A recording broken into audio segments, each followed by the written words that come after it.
this thing on? Because it's getting ready to be on. Hello everybody and welcome to Bell Ringer. My name is Greg.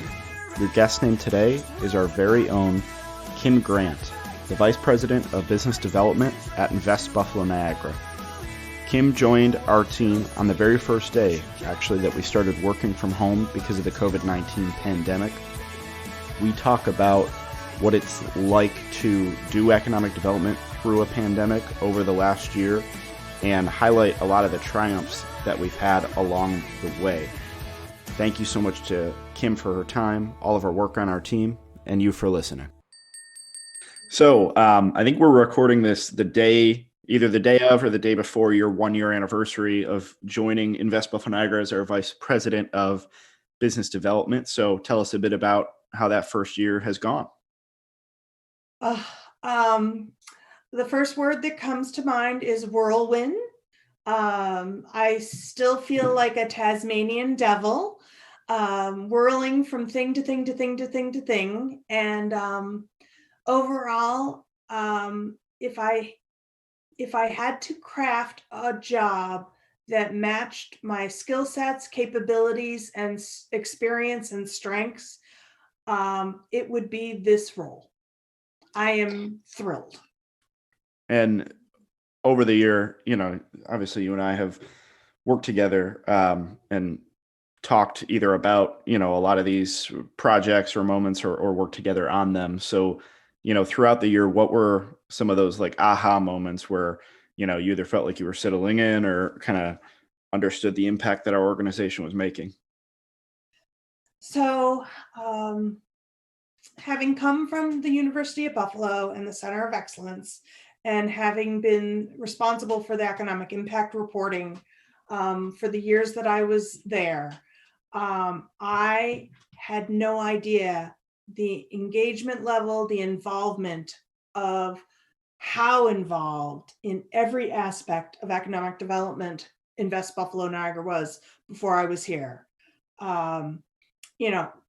I knew the stats, over 20 years, Invest Buffalo Niagara has worked with thousands of businesses, attracted and retained close to 45,000 jobs and $5.7 billion in capital investment.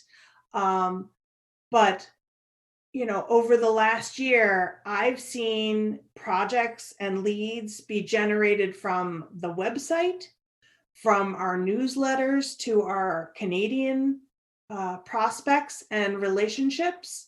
I've seen our industrial development agencies across the 8 county footprint generate leads.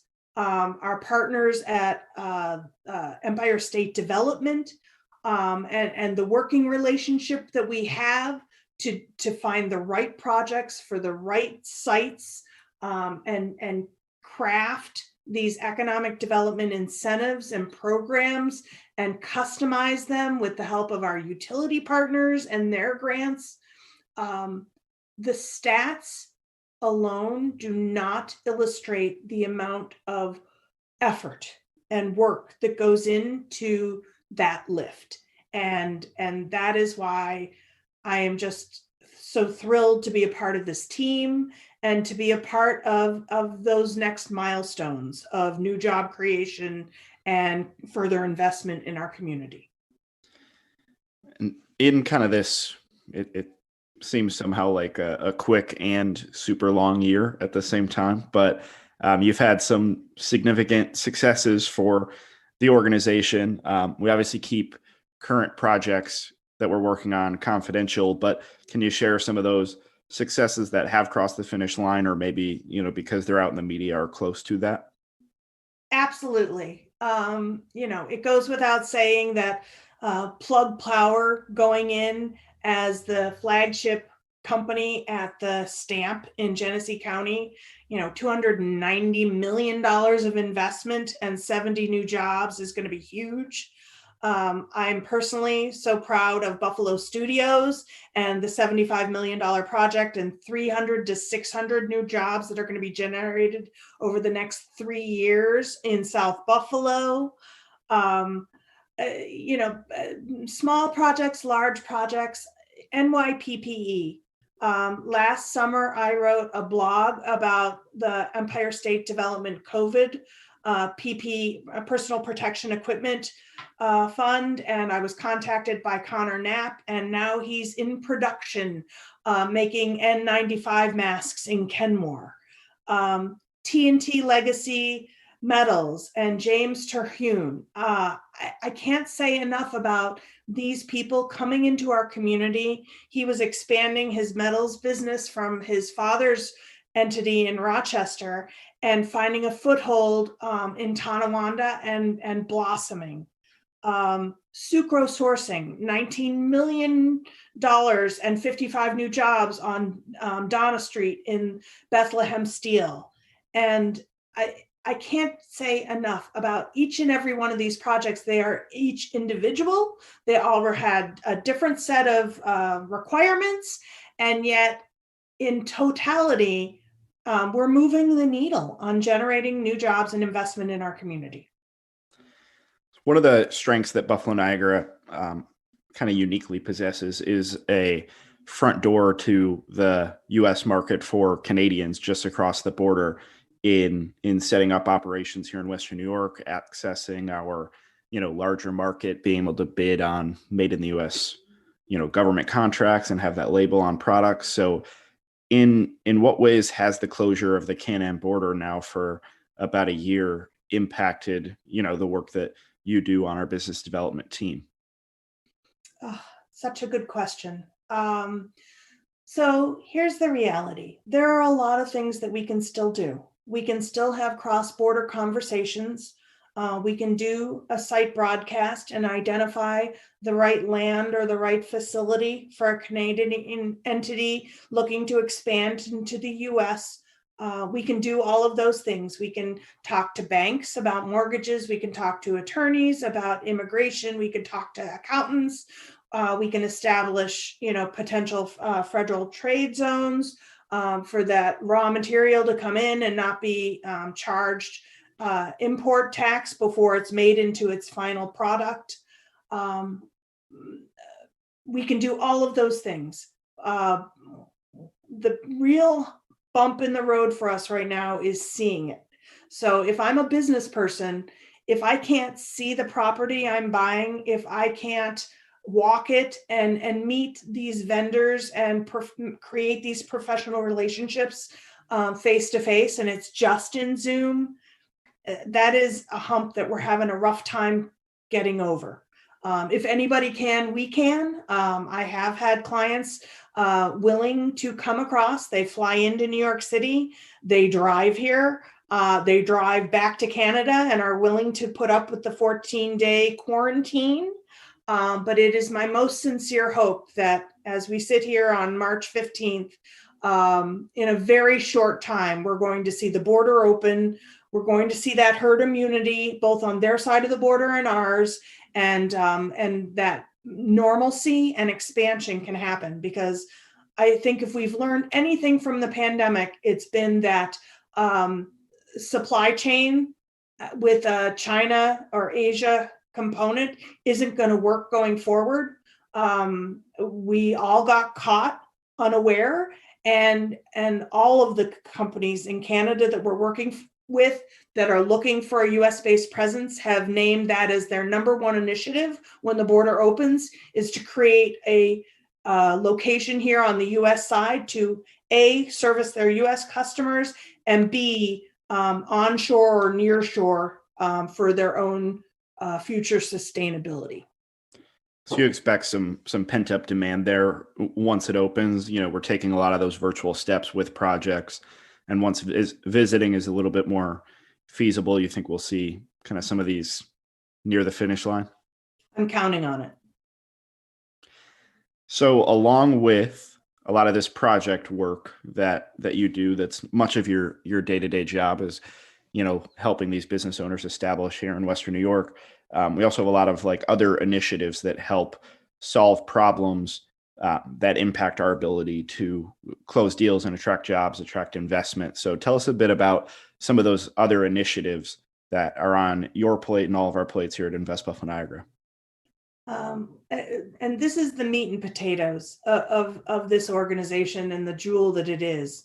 We are in the process of rolling out our Newmark site availability study that identifies industrial sites across the 8-county footprint and what's available for development. I think everyone across the development, real estate, municipal partners, everyone is going to be interested in the findings and outcomes of that study. In early February, we held our life sciences roundtable because, having come from the medical campus, I believe there's a real opportunity to continue to grow our biotech cluster.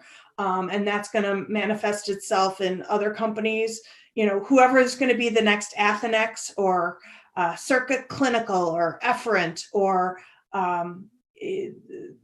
OmniSeek. There's so much opportunity. IMCO is the other one I was thinking of, Trinity Biolabs, Thermo Fisher.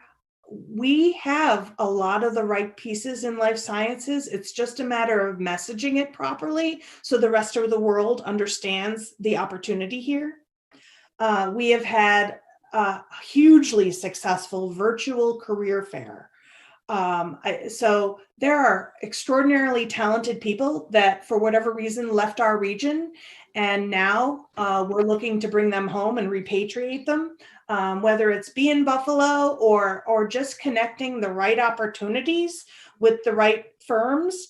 We're going to do another couple of virtual career fairs, and the last one was wildly successful, and I expect the next one will be as well. People want to live here. They're fleeing the urban centers. They appreciate the cost of living here and not being in a 600 square foot, $3,000 a month apartment in New York City or Boston, but being here and having a little bit of elbow room and, the quality of education here, it's second to none.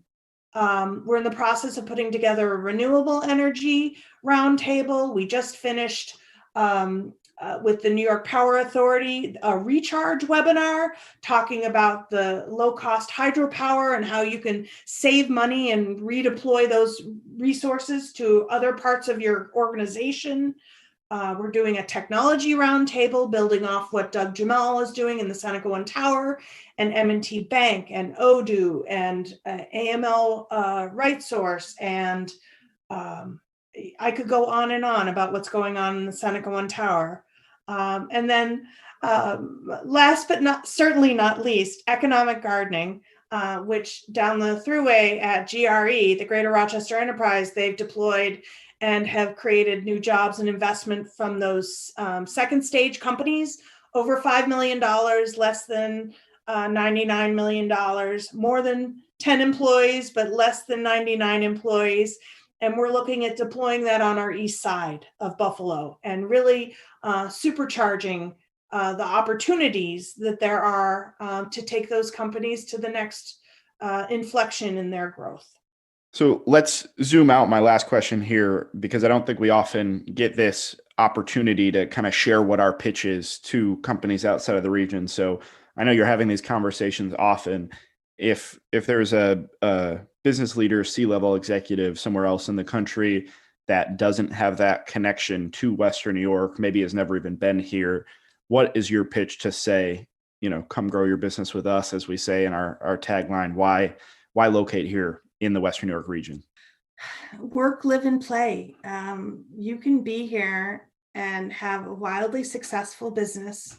You can draw upon the extraordinary workforce and the extraordinary work ethic that the people have here. There's opportunity abounds. And if you want to be in a place that invites and welcomes innovation and has paid its dues in the past, and it's just ripe with opportunity at this point. And everyone in this community is willing to help. And they're not doing it as a quid pro quo, you scratch my back, I'll scratch yours. Without fail, anybody that's doing something that could be good for jobs and investment, everyone is all in. How can we help it get it done? And as a bell ringer fan, because I know you listen to several episodes and, Oh, yes. are always emailing me kudos or guest I'm recommendations. I'm a huge fan. Yeah. So now you get to, it's not as much of a surprise as it is for some other guests, but you get to run the gauntlet of the Blizzard round. So if you were a flavor of ice cream, what would you be? Perry's Mint Tingling. Book or TV show that you'd recommend? Shark Tank. Text or phone call? Text. Hiking or skiing? Skiing. Bills or Sabres? Bills. And last question, most important, chicken wings, drumstick or flat? Drumstick. Thank you very much for your time. Thanks, Greg. Bell Ringer is a podcast by Invest Buffalo Niagara, the region's privately funded, nonprofit marketing and economic development organization. Please rate this podcast, follow our social media channels, and read our blog at buffaloniagara.org for the best of Buffalo Niagara. Come grow your business with us.